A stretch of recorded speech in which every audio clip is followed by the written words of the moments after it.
Sacred Soul Sister from Alana Fairchild's Rumi Oracle. When you are conscious, a cloud of sadness surrounds you. When you are beyond consciousness, the moon rests in your arms. When you are conscious, the beloved moves out of your reach.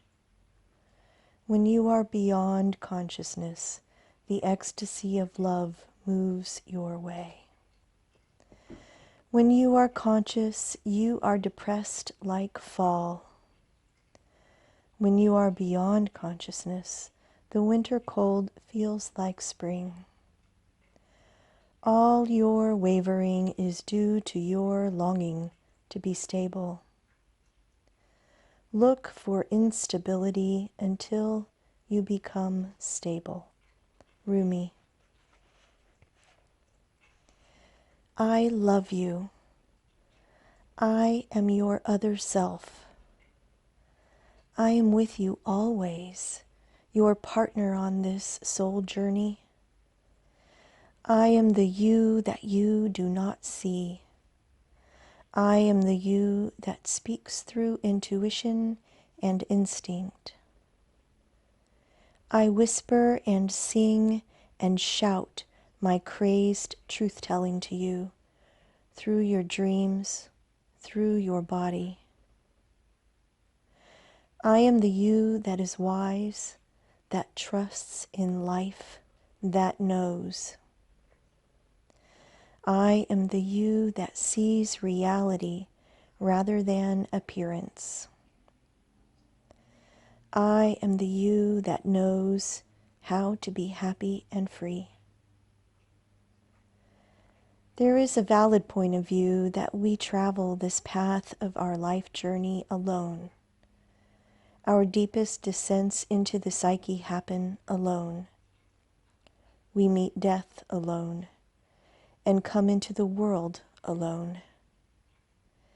And yet there is a vaster perspective that we are never alone, that it would be impossible to really be alone.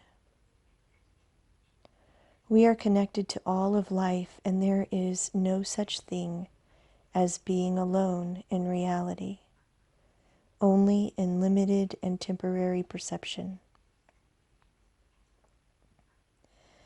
As if such community were not enough, there is a partner, an ally who journeys with you from birth to death and beyond, again and again.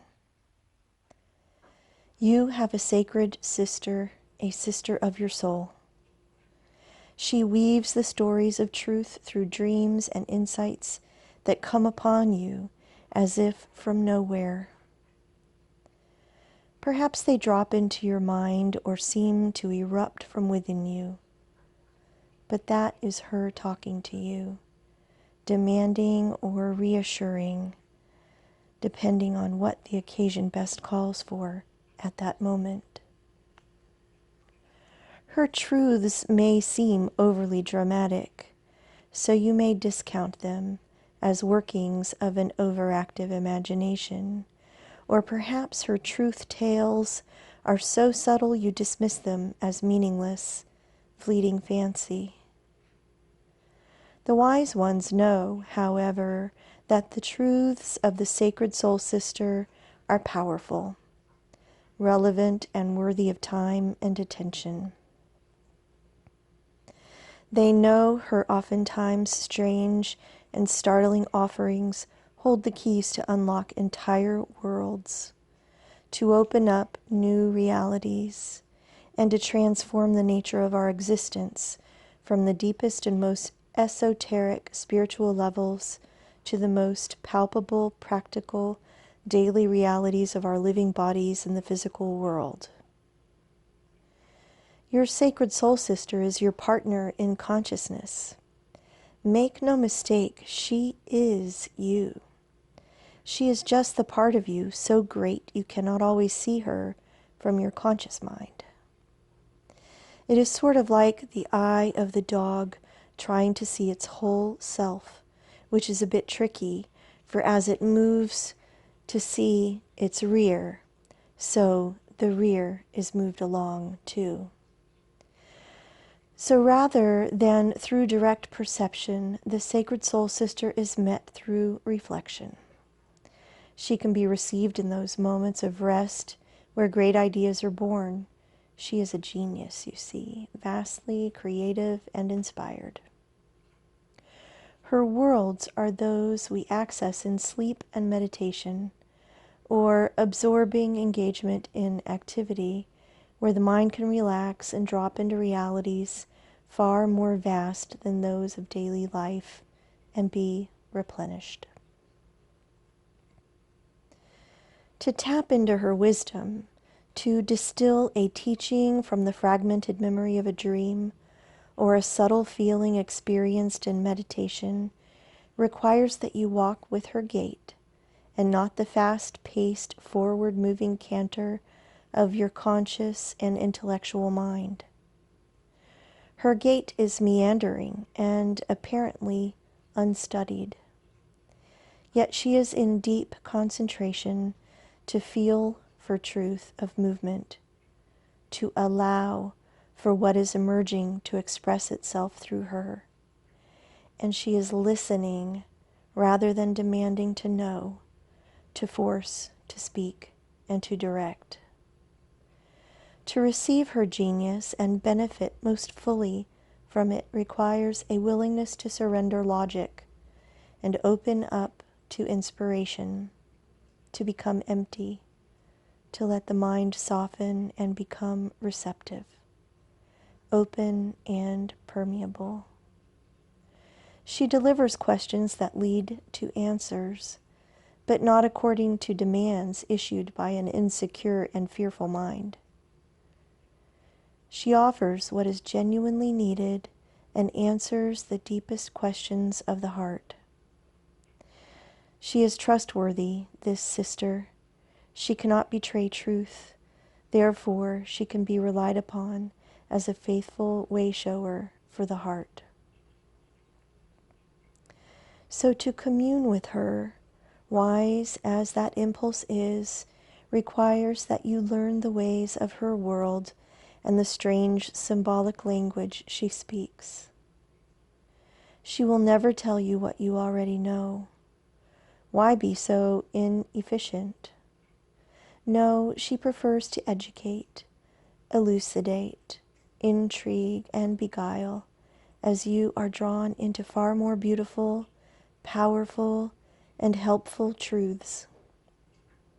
So in her world and in her language, you must suspend your need to immediately understand.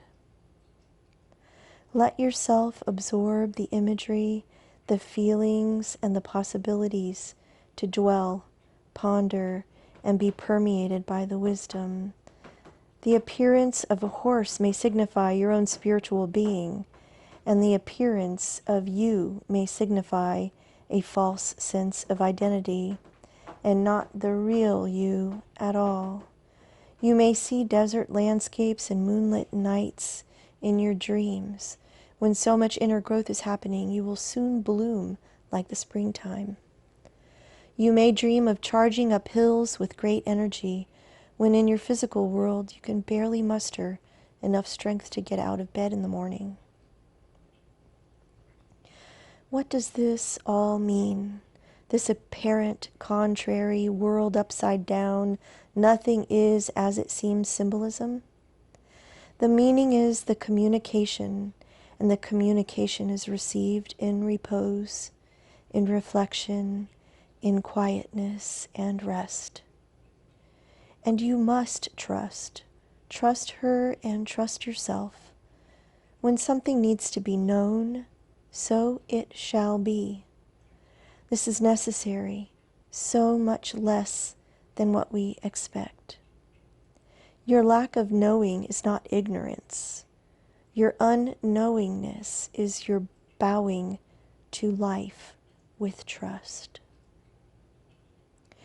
She has come to you through this oracle to remind you that everything is all right, that she has your back, no matter what appearances may seem to be to your more limited dog's eye consciousness in the light of day. She is guiding you with her wider knowledge through circumstances and situations that are ultimately going to free you into a greater love than you have ever known.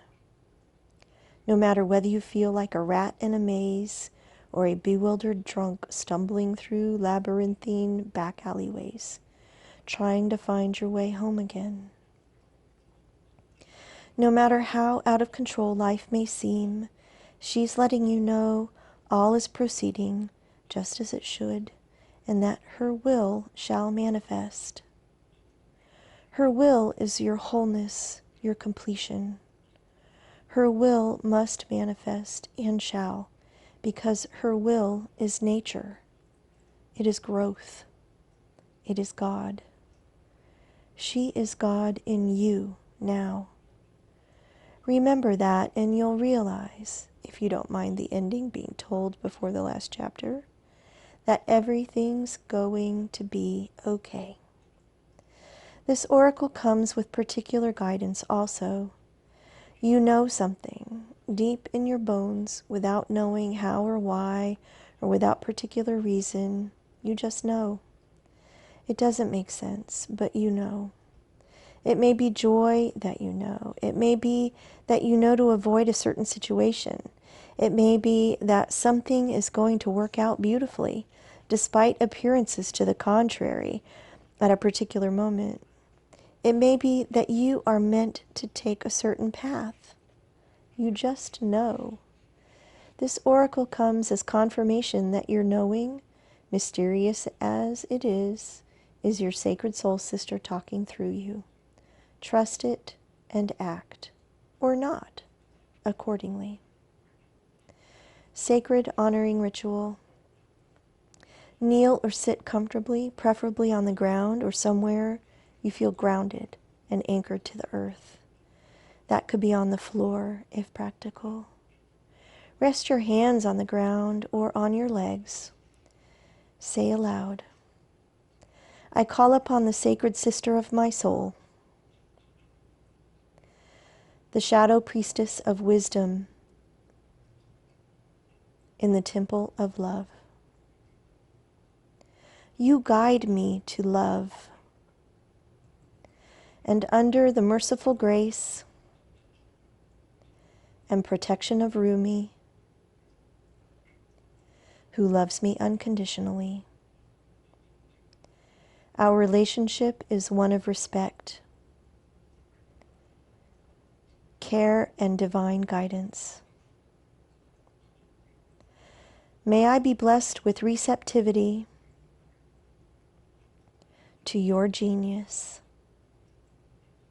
and capacity for the grace of growth. So be it. Rest for a few moments. You have finished your sacred honoring ritual.